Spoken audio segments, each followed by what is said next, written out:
చంద్రబాబు నాయుడు గారి సూపర్ 6 గురించి మనకు తెలిసిందే. సూపర్ 6తో ఆయన అధికారంలోకి వచ్చారు. అధికారంలోకి వచ్చిన తర్వాత ఈ సూపర్ 6ని మనం ఎలా ఇంప్లిమెంట్ చేయాలనే దాని మీద ఆయన ఎంతవరకు ఆలోచిస్తున్నారో మనకైతే తెలియదు. కానీ టార్గెట్ 6కి ఆయన చాలా ప్రాముఖ్యం ఇస్తున్నారు. టార్గెట్ 6 మీదే ఎక్కువగా ఆయన దృష్టి అంతా కేంద్రీకరించారు. అధికారంలోకి వచ్చిన తర్వాత ప్రమాణ స్వీకారం చేయక ముందు నుంచి కూడా ఇమ్మీడియట్ గా వైసీపీ మీద ప్రతీకార దాడులు అనేటువంటివి మొదలయ్యాయి. సరే, చాలా మంది రాజకీయ పరిశీలకులు ఏమనుకున్నారంటే ఈ ప్రమాణ స్వీకారం చేసే లోపు వాళ్ళకి ఎవరికైతే కక్షలో కార్పణ్యాలు ఉన్నాయో వాళ్ళంతా కూడా ఈలోపు క్లియర్ చేసేసుకుంటారు దాడులు, వీళ్ళు తెలియనట్టుగా గుమ్మనగా ఉంటారు.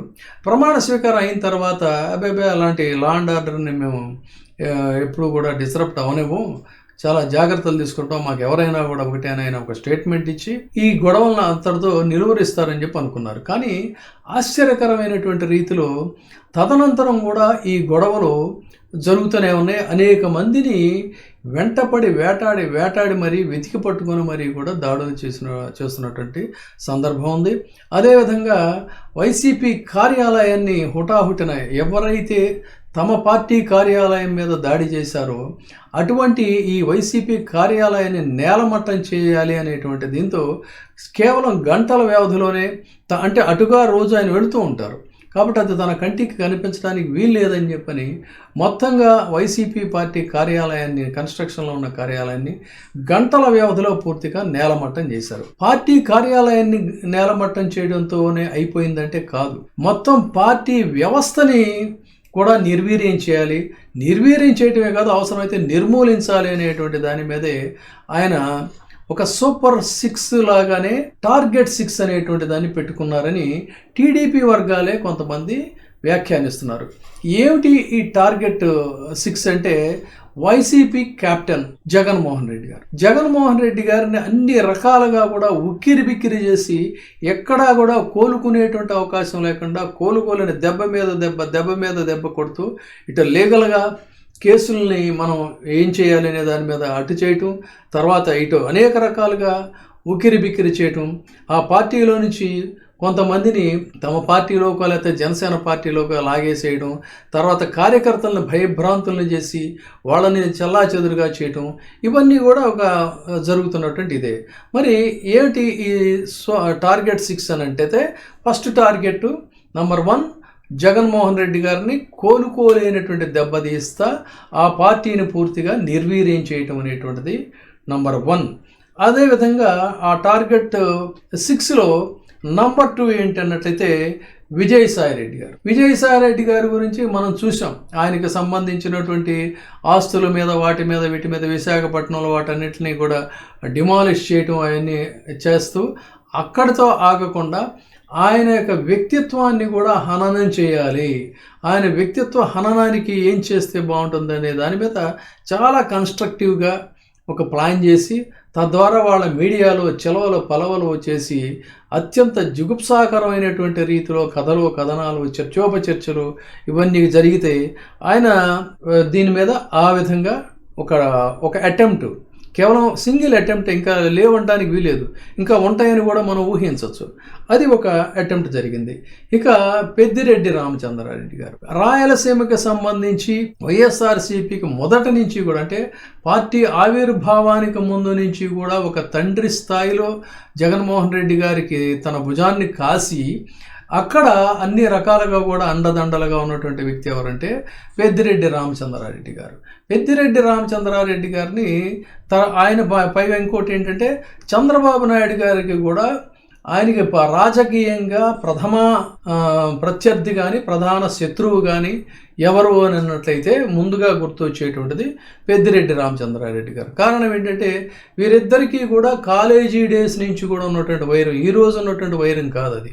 కాలేజీ డేస్లో ఇద్దరు కూడా విద్యార్థి నాయకులుగా ఉండటం, అక్కడి నుంచి ప్రత్యర్థులుగా ఉండటం, తదనంతర కాలంలో ఆయన నాయకుడిగా ఎదగడం, వైఎస్ రాజశేఖర రెడ్డి గారికి అత్యంత ఒక సన్నిహితుడిగానే కాదు, ఒక కుటుంబ సభ్యుడిలాగా ఆయన వ్యవహరించి రాజకీయంగా ఆయన ఎదిగినటువంటి తీరు, తద్వారా ఆయన తమ్ముడు కానీ ఆయన కుమారుణ్ణి పార్లమెంట్కి పంపించినటువంటి సందర్భాలు ఇవన్నీ కూడా చంద్రబాబు నాయుడు గారికి మింగుడు పడనటువంటి ఇది. తర్వాత మనకి తెలుసు చంద్రబాబు నాయుడు గారు అటు పర్యటనకి వెళ్ళినప్పుడు అక్కడ జరిగినటువంటి సంఘటనలు, పొంగనూరులో ఏం జరిగింది, ఇవన్నీ కూడా మనకు తెలిసినటువంటి అంశాలే. వెంటనే ఎప్పుడైతే అధికారంలోకి వచ్చారో మొదటిగా అక్కడ రిప్రకషన్స్ అనేటువంటి ఎక్కడ కనిపించాయి అన్నట్లయితే కేవలం పెద్దిరెడ్డి గారి ఇలాకాలోనే ఈ దాడులు వ్యవహారాలు అనేవి జరిగాయి. దాడులు జరగటమే కాకుండా మొత్తంగా ఉన్న స్థానిక సంస్థలకు సంబంధించినటువంటి నాయకులందరినీ కూడా గంపగుత్తగా లాగేసుకోవాలని, అక్కడితో కాకుండా అసలు వాళ్ళని ఇంట్లో నుంచి కూడా బయటకు వచ్చేటువంటి పరిస్థితి లేకుండా చేయాలని ఇంత కీలకంగా టార్గెట్ చేసి స్థానిక ఘర్షణల్లోనే దాడులు జరిగాయనేటువంటిది ఆయన అవసరమైతే భౌతికంగా ఎలిమినేట్ చేయాలనేటువంటిదే ప్లాన్ చేశారని మనం చెప్తుంది కాదు. ఇది ఆ టీడీపీలో ఉన్నటువంటి కొంతమంది వాళ్ళల్లో వాళ్ళు అనుకుంటున్నటువంటి మాట, స్థానికంగా కూడా అక్కడ వినిపిస్తున్నటువంటి మాట, అది నిజమేననిపించేటువంటి రీతిలోనే జరిగినటువంటి దాడుల్ని వాటన్నిటిని పరిశీలించడం, ఆయన బయటికి రాకుండా కట్టడి చేయడం, మిథున్ రెడ్డి మీద దాడులకు పాల్పడటం, ఇవన్నీ చూస్తే వాళ్ళని భౌతికంగానే ఎలిమినేట్ చేయాలి అనేటువంటి ప్రయత్నాలు జరుగుతున్నట్టుగా తెలుస్తున్నాయి. ఇవి జరిగినటువంటి 1-2 అటెంప్ట్స్. ఇది పెద్దిరెడ్డి రామచంద్రారెడ్డి గారికి సంబంధించి. ఇక థర్డ్ పర్సన్ వైవి సుబ్బారెడ్డి గారు. వైవి సుబ్బారెడ్డి గారి మీద ఏమైనా స్కాండల్స్ ఉన్నాయా, విశాఖపట్నం ఇన్ఛార్జిగా పనిచేశాడని చెప్పని మొత్తం శూల శోధన అంటారు దీన్ని, మెటిక్యులస్గా మొత్తం శూల శోధన చేశారు. కానీ వాళ్ళకి పాపం అలాంటివి ఏమీ దొరకలేదు. ఇక దొరకకపోతే ఏం చేశారంటే టీటీడీలో ఇప్పుడు చాలామంది చెప్తున్నారు, టీటీడీలో ఉన్నటువంటి కొంతమంది ఆఫీసర్స్ని, ముఖ్యంగా విజిలెన్స్ ఆఫీసర్స్, వీళ్ళందరినీ కూడా మీరు ఏదో ఒకటి ముందు లాగండి, ఏదో ఒక ఇన్ఫర్మేషన్ నాకు కావాలి అని చెప్పని వారి మీద ఒత్తిడి తెచ్చారని చెప్పని, ఆ ఒత్తిడిలో వాళ్ళు అలాంటివి ఏమీ లేవు మా వల్ల కాదు అని చెప్పని వాళ్ళు వాళ్ళ యొక్క నిస్సహాయతను ప్రకటించడం, వాళ్ళ మీద అసహనం ప్రకటించడం, ఇవన్నీ జరిగినాయి అని చెప్పని చెప్తున్నారు. ఇందులో మరి నిజాలు ఏంటనేది మనకైతే తెలియదు, కానీ అక్కడ వినిపిస్తున్నటువంటి మాట. ఆ నేపథ్యంలోనే చాలా కరెక్ట్గా ప్లాన్ చేసి ఆయన ఒక సూటబుల్ టైంలో, అంటే ఏ సూటబుల్ టైం అని ఎందుకు అంటున్నాం అంటే 100 రోజుల పరిపాలనలో మీరు ఏమి అచీవ్ చేశారో అని చెప్పాలి మీడియాకి. 100 రోజుల పరిపాలనలో ఇటు వరదల్లో మరి బాధితులందరినీ కూడా సూటబుల్గా వాళ్ళు ఆదుకోగలిగారా అనేది ఆన్సర్ ఆయన దగ్గర లేదు. మరి సూపర్ 6 హామీలు ఇచ్చారు. ఈ సూపర్ 6 హామీలన్నిటినీ కూడా మరి 100 రోజులు గడుస్తున్నా కూడా ఇంకా ఎందుకు ఇంప్లిమెంట్ చేయడం లేదు అనేటువంటి దాంట్లో ఆయన దగ్గర ఏమైనా సూటబుల్ సమాధానాలు ఉన్నాయంటే లేనటువంటి పరిస్థితి.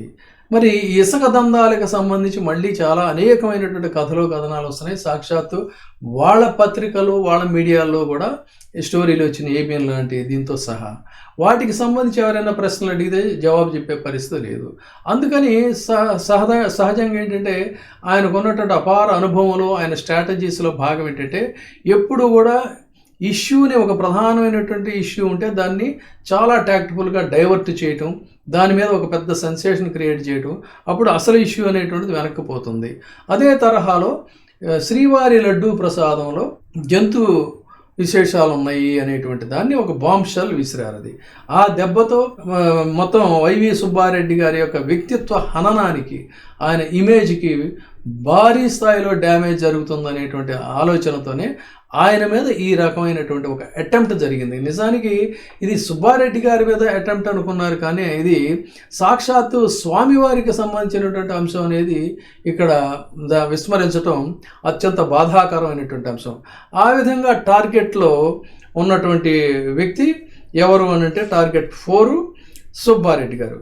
మరి టార్గెట్ 5 డే 1 నుంచి కూడా మళ్ళీ శూల శోధన అని చెప్పాం కదా, ఈ శూల శోధనలో ఎలా ఇరికించాలి, కొడితే మళ్ళీ అసలు లేవకుండా కొట్టాలి, ఏం చేద్దాం, ఎలా చేద్దాం అనే దాంట్లో ఉన్నటువంటి వ్యక్తి ఎవరు అంటే సజ్జల రామకృష్ణారెడ్డి గారు. ఈ సజ్జల రామకృష్ణారెడ్డి గారు వైసీపీలో కొంతమంది ఓడిపోయినటువంటి వాళ్ళు, వాళ్ళ స్థాయిలో వీటన్నిటికీ కూడా కారకులు సజ్జల రామకృష్ణారెడ్డి అని చేసినటువంటి ఒక వ్యాఖ్యానాలు కానీ, ప్రకటనలు కానీ, దాన్ని గోరంతలు కొండంతలు చేసి చిలవల పలవలుగా మిగతా వాళ్ళకి స్ఫూర్తిదాయకంగా ఉండేటువంటి రీతిలో తెలుగుదేశం పార్టీ అనుకూల మీడియా కథలు కథనాలు చర్చోపచర్చలు చేస్తూ ఆయన వ్యక్తిత్వ హననానికి శక్తి కొద్దీ పాటుపడ్డారు. మామూలుగా కాదు, శక్తి కొద్దీ పాటుపడిన పరిస్థితి. అంతటితో వదిలేసారా? కాదు, కేసుల్లో ఇరికించాలి. ఏ కేసుల్లో ఇరికించాలనే దాని మీద కూడా చాలా సీరియస్గా ఈ జత్వానీ కేసులో ఏమన్నా ఇరికించడానికి పాసిబిలిటీ ఉంటుందా అనే దాని మీద కొంత చర్చ జరిగింది. అదేవిధంగా ప్రకాశం బ్యారేజీని ఢీ కొట్టడంలో ఇది దేశద్రోహమైనటువంటి కుట్ర, ఈ కుట్రకి ఆదేశాలు ఇచ్చింది సజ్జల రామకృష్ణారెడ్డి అని కొన్ని ఫీలర్స్ వదిలి అందులో ఇరికిస్తే ఎలా ఉంటుంది అనే దాని మీద కూడా కొంత చర్చ జరిగింది. ఆ విధంగా ఇప్పటికీ ఒకవైపు వ్యక్తిత్వ హననం చేస్తూనే జయప్రదంగా ఏ రకంగానైనా మళ్ళీ దెబ్బ కొట్టాలి, ఎలా కొట్టాలనే దాని మీద సజ్జల రామకృష్ణారెడ్డి గారి మీద కూడా ఒక అటెంప్ట్ జరుగుతుంది. ఇక ఫైనల్గా ఉన్నటువంటి వ్యక్తి బొత్స సత్యనారాయణని ఎమ్మెల్సీ ఎలక్షన్స్లోనే ఏదో విధంగా ఓడించాలి, డబ్బు మూటలు పంచైనా సరే అని చెప్పిన ఒక బిగ్ షాట్ని రంగంలోకి దించారు.